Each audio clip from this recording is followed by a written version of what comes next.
మైనా రా బామర్ది. బావ, మన నెమలి వాహనానికి 2 వారాలకు సరిపడే పని దొరికింది. నువ్వు రావాలి. దారికేం బామర్ది, వస్తే పోలా. నమస్కారం. రండి రండి. అన్నా 2 రోజుల్లో సరుకు వస్తుంది. సరుక? మేము అడిగిన మందన్నా. ఏయ్, మందు చేయడానికి కలుపుతారు కదా గంజాయి, అది. దాన్ని అడవి దాటించాలంటే నువ్వే మనసు పెట్టాలి. అయ్యో, నేను ఇప్పుడే వేరే పని ఒప్పుకుని వచ్చానే. అన్నా ఈ ఒక్కరోజే కదన్నా, పని అయిందంటే మన మనీ కూడా లైఫ్ లో సెటిల్ అవుతాడు. అన్నా ప్లీజ్. నేను నీకోసం ఇంటికి వెళ్ళి వస్తున్నాను. చిన్న సమస్య వచ్చింది. చింతపల్లి అడవిలో ఫారెస్ట్ వాళ్ళకి పెద్ద పులి అవశేషాలు దొరికాయంట. మొదటి విచారణలోనే దాని మనుషులే చంపారని వాళ్ళకి తెలిసిపోయిందంట. ఇప్పుడు సమస్య అది కాదు. విచారణ కొనసాగించడానికి పులియూరికి కొత్త రేంజర్ వచ్చారు, పాత ఆర్కే. చచ్చింది పులి అయితే చంపింది కుమారన్ అని అతను బల్లగుద్ది చెప్తున్నాడు.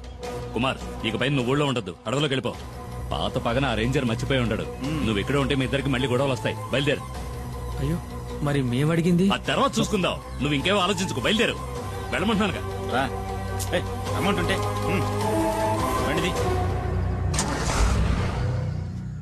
కుమార్ అడవిలోకి వెళ్ళాడంటే ఆ తర్వాత వాడిని కనిపెట్టడం ఆ దేవుడి వల్ల కూడా కాదు.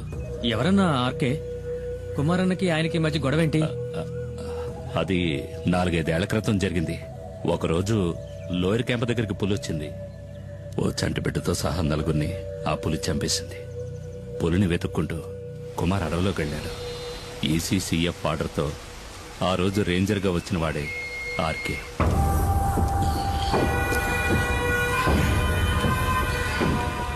అడవి జంతువు మాంసం, అడవిలో అమ్మాయిల్ని రుచి మరిగినవాడు బయటికి రాలేడు కదా. ఇదేం బాగలేదు సార్, దయచేసి అమ్మాయిని వదిలేయండి. పాపం ఎవరూ లేని అనాథ ఆ పిల్ల. అది నీ కన్న కూతురేం కాదు కదా. ఒకవేళ అయినా కూడా ఇక దాని విషయంలో నేను వెనక్కి తగ్గేది లేదు. కొద్ది రోజులుగా అది తప్పించుకు తిరుగుతోంది. ఇక దాన్ని వదిలే సమస్య లేదు. ఏంటి, ఎక్కడ్రా మైనా? చాలా దూరం తరుపుకుంటూ వెళ్ళాను సార్, కానీ మా కళ్ళు కప్పి తప్పించుకుంది. ఏమన్నా? లేదు సార్, ఎక్కువ దూరం వెళ్ళుండదు. ఎలాగైనా సరే అమ్మాయిని వెతికి పట్టుకుంటాం.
నువ్వెందుకు దూకావు? నీతో ముఖ్యమైన విషయం చెప్దామని దూకాను. ఇక్కడ ఇక్కడైతే నువ్వు కాలుతో తనినా ఎవరు చూడరు కదా. ఏంటి విషయం? నువ్వు పెళ్లి చేసుకోవాలి. ఈ వాగులోనా? ఈ వాగులో కాదు, అమ్మవారి గుళ్ళో. కానీ ఇప్పుడే ఒప్పుకుని తీరాలి. నీకు వేరే పని పాట లేదా? ముందు ఇక్కడ నుంచి బయటపడే మార్గం చూడు. అదేం కుదరదు. నన్ను పెళ్లి చేసుకుంటానని చెప్పు. అది నా వల్ల కాదు. అయితే ఇక్కడే ఉందాం. ఇక్కడే ఉంటే నిన్ను ఇంకెవరూ ఎత్తుకెళ్లలేరుగా. ఈ రాత్రిపూట అడవి ఏనుగు కాలు జారి మన మీద పడిందంటే చచ్చిపోతాం కదూ. ఒకవేళ నిన్ను చేసుకున్నా అప్పుడు నా పరిస్థితి అదేలే. అలా గుడ్లప్పకించి చూడకుండా నన్ను కాపాడే దారి చూడు. ముందు నన్ను పెళ్లి చేసుకుంటానని చెప్పు. నేను నిన్ను చేసుకోవడం ఏంటి? నువ్వే కదా నన్ను చేసుకోవాలి. అది జరిగేది కాదులే. ఊళ్ళో ఉన్న అమ్మాయిలందరూ నీ చుట్టూనే తిరుగుతున్నారుగా. ఏంటి నువ్వు చెప్పేది అర్థం కావట్లా? ఏంటి అర్థం కాలేదు? నన్ను పెళ్లి చేసుకుని గుట్టుగా నాతో కాపురం చేయి. నాకు ద్రోహం చేయాలని చూసావనుకో, కత్తితో గొంతు కోసేస్తాను.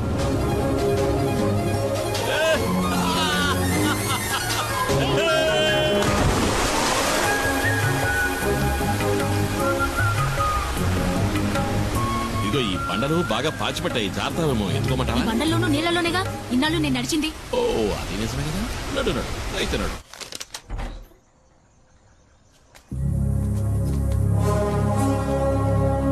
సారు, ఈ అమ్మాయి నా సొంతం. దీన్ని నేను పెళ్లి చేసుకోబోతున్నా. ఇంకెప్పుడు నీ నీడ కూడా దీని మీద పడకూడదు. పడితే ఈ కుమారస్వామి ఆయుధం నీ గుండెల్ని చీలుస్తుంది.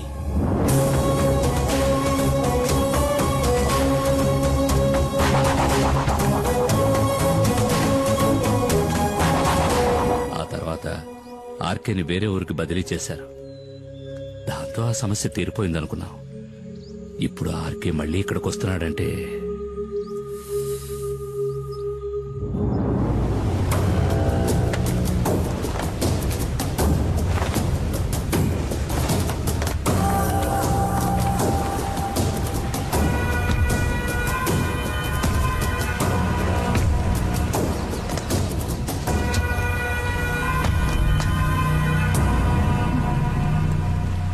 మైనా మైనా అడవి మైనా,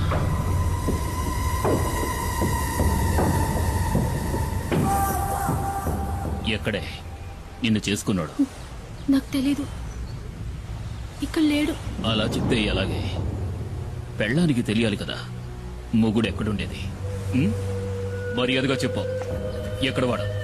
వేలాయుధంతో జనాన్ని చంపే కుమార్. రేంజర్ సార్, అమ్మాయిని వదిలేండి. మీకేం కావాలని నన్ను అడగండి, చేస్తాను. నాకు కావలసింది ఇది. నువ్వు తారుస్తావా? తప్పుకోరో నీ.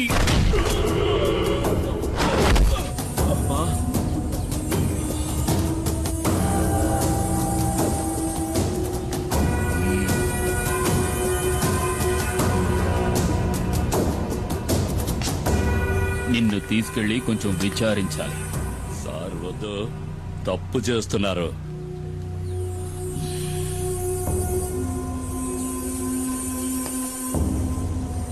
ఒక బిడ్డని కన్నా కూడా నీ ఒంట్లో బిగి కొంచెం కూడా తగ్గలేదు. సార్ వద్దు, వదిలేయండి. వదిలేయండి. ఏయ్!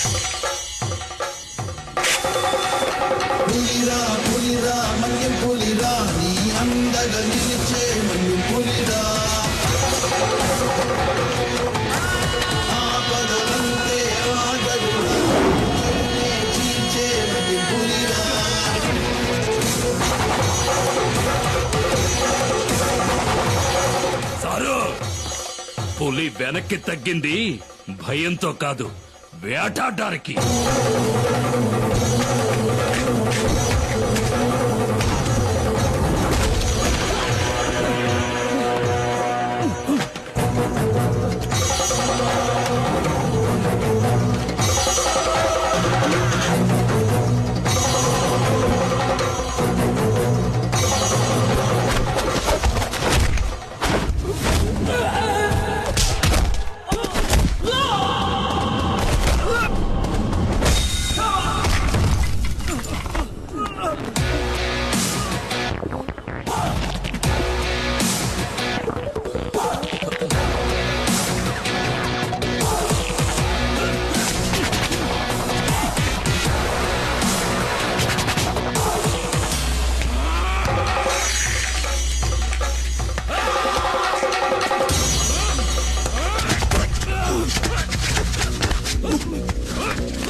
నేను తలుచుకుంటే నిన్ను ఇక్కడే చంపేయగలను.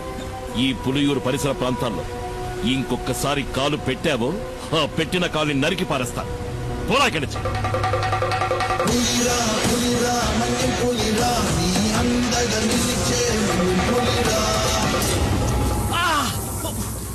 కుమార్ కొట్టాడంటే ఒళ్ళు హోనం అయిపోద్ది. దాన్ని సరిచేయడానికి ఈ పెద్ద ఆయన తప్ప ఇంకెవరూ లేరు. లేచి తిరగడానికి అన్నాడు పడుతుందో. ముయ్యరా ప్రాణం పోలేదని సంతోషపడటం మంచిది. 400 కిలోల బరువున్న పెద్ద పులిని దాని గుహలోకే వెళ్లి వేటాడి చంపగలిగిన వాడే కుమారు. ఆ కుమారు భార్య సీబొట్టుకులాగి దెబ్బలు తిన్నావు కదా సారు. కొంచెం మెల్లగా మాట్లాడు. నా భార్య ఇంట్లోనే ఉంది. వాసంతి ఏంటి వాడు పువ్వాడు శశి అయి ఉంటాడు. చూస్తూ నుంచుంటావా? వెళ్ళి పట్టుకో. నన్ను పట్టుకోలేరు. నేనేది సరిగ్గా చూడలేదు. ఆవిడ దేంతో చూసి భయపడాల్సింది. ఎవడ్రా నువ్వు? ఏంటా కంగారు? నేను దారిని పోయేవాడిని సార్. దారిని పుచ్చి ఇక్కడ పడ్డాను. ఆగక్కడ.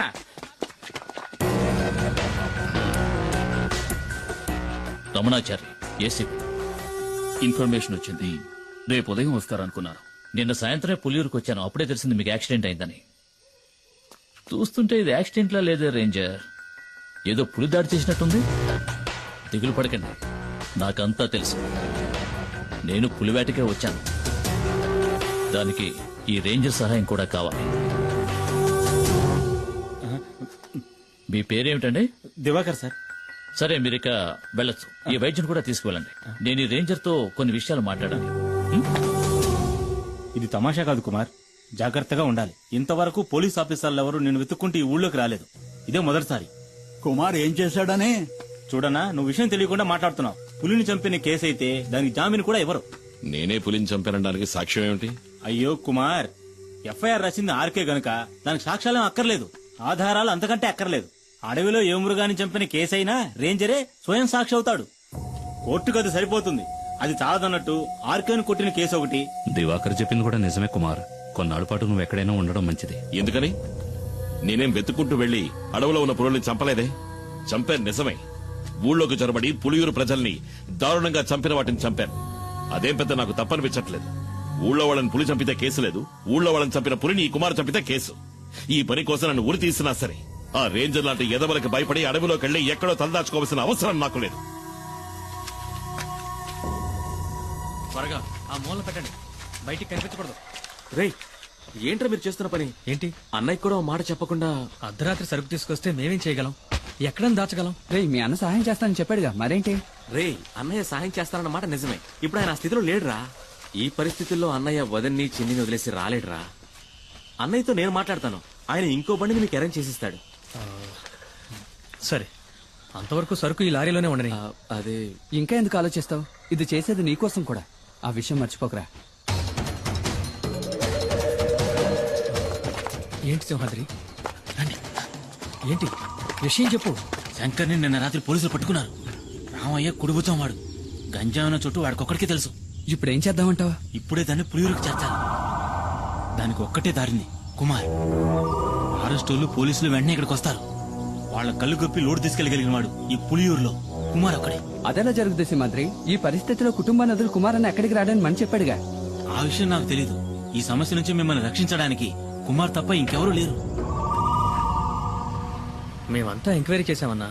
ఆ రేంజర్ ఇప్పుడు హాస్పిటల్లో ఉన్నాడు. మీకు వ్యతిరేకంగా హత్యానేరం కింద కేసు రిజిస్టర్ చేశాడు. అది కాక పులిని చంపిన కేసు ఒకటి. మేము వెళ్ళడానికి నువ్వు చెప్పిన చెప్పి సరిపోతుంది. మిమ్మల్ని పోలీసులకు అప్పచెప్పి ఇక్కడి నుంచి వెళ్ళడానికి మనసు రావడం లేదన్నా. ఇప్పుడు వాళ్ళకి దొరికావంటే జామీన్ మీద కూడా బయటికి రానివ్వకుండా జైల్లో వేస్తారు. అన్నా, ఆలోచించుకునే టైం లేదు. పోలీసులు పెద్ద ఎత్తున బయలుదేరారంట. నువ్వు నీ కుటుంబం మాతో పాటు వచ్చేయండి. ఈ అడవి దాటితే చాలు మనల్ని ఆ తర్వాత పోలీసులు ఏం చేయలేరు. ఇది కన్ఫర్మ్. చూడండి, మిమ్మల్ని పోలీసులు పట్టుకుపోయారంటే మేమేం ఉయ్యోగయ్యో చూసుకుంటాం. కుమార్, ఇక నువ్వేం ఆలోచించొద్దు. ఇక్కడ ఏం జరిగిందో నేను చూసుకుంటాను. నువ్వు మైనాని పాపం తీసుకుని ఇక్కడి నుంచి బయలుదేరు. అన్న, వెంటనే బయలుదేరదాం. పోలీసులు ఎప్పుడైనా ఇక్కడికి రావచ్చు. వస్తారా? రాని. ఒక్క పోలీసు కూడా వంతిని దాటి ఇక్కడ కాలు పెట్టలేడు. కుమార్, నువ్వు వీళ్ళని తీసుకుని అడ్రోడ్ గుండా వెళ్ళిపో. వెళ్ళమంటున్నారుగా, వాళ్ళు వచ్చేస్తారు. వెళ్ళు. ఏదో కావాలనుకుని ఎవడికో భయపడి ఈ పులియూరు గడ్డ దాటి నేనెప్పుడూ కాలు బయట పెట్టలేదు. ఇదే సరైన నిర్ణయం మీకు అనిపిస్తే